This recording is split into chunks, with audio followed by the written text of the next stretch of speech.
Et la mère, fermant le livre du devoir, s'en allait, satisfaite, très fière, sans voir, dans les yeux bleus et sous le front plein d'éminence, l'âme de son enfant livrée aux répugnances.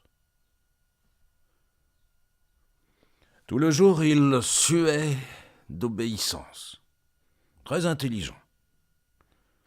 Pourtant, des tics noirs, quelques traits, semblaient prouver en lui d'âcres hypocrisies. Dans l'ombre des couloirs, aux tentures moisies, en passant, il tirait la langue, les deux poings à laine, et dans ses yeux fermés, voyait des poings. Une porte s'ouvrait sur le soir. À la lampe, on le voyait là-haut, qui râlait sur la rampe, sous un golfe de jour pendant du toit. L'été surtout. Il était entêté à se renfermer dans la fraîcheur des latrines. Il pensait là, tranquille, et livrant ses narines.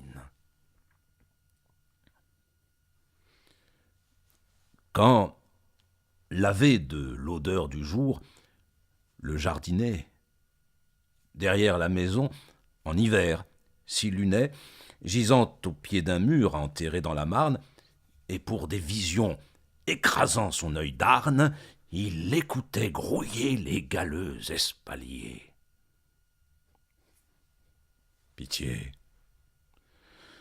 Ses enfants seuls étaient ses familiers qui, chétifs, front nu, œil déteignant sur la joue,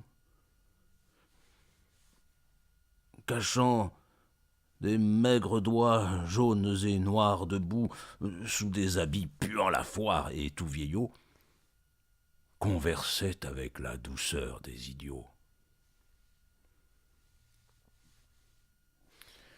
Et si, l'ayant surpris à des pitiés immondes, la mère s'effrayait. Les tendresses profondes de l'enfant se jetaient sur cet étonnement. C'était bon.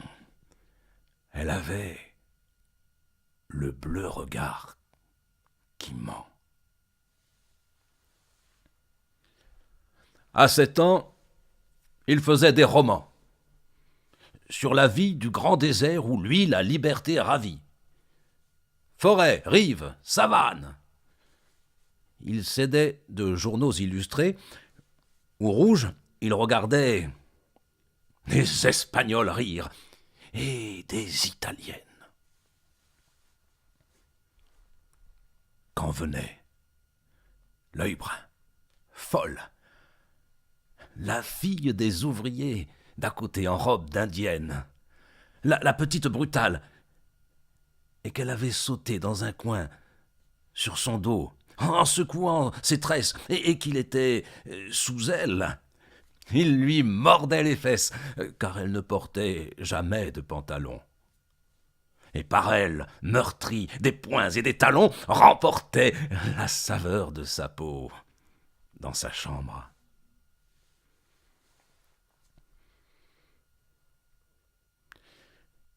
Il craignait les blafards dimanches de décembre, où, pommadé, sur un guéridon d'acajou, il lisait une Bible à la tranche vert chou.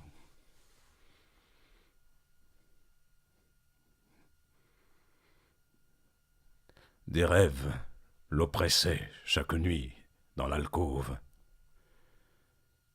Il n'aimait pas Dieu.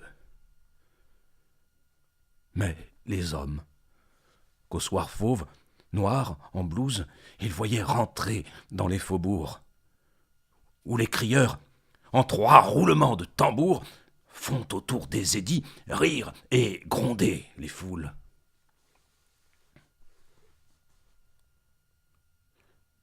Il rêvait la prairie amoureuse, où des houles lumineuses, parfums sains, pubescence d'or, font le remuement calme et prennent leur essor. Et comme il savourait surtout les sombres choses, quand dans la chambre nue, aux persiennes closes, hautes et bleues, âcrement prises d'humidité, il lisait son roman, sans cesse médité, plein de lourds ciels au creux et de forêts noyées, de fleurs de chair au poids sidéral déployées, vertige, écroulement, déroutes et pitié. Tandis que se faisait la rumeur du quartier, en bas,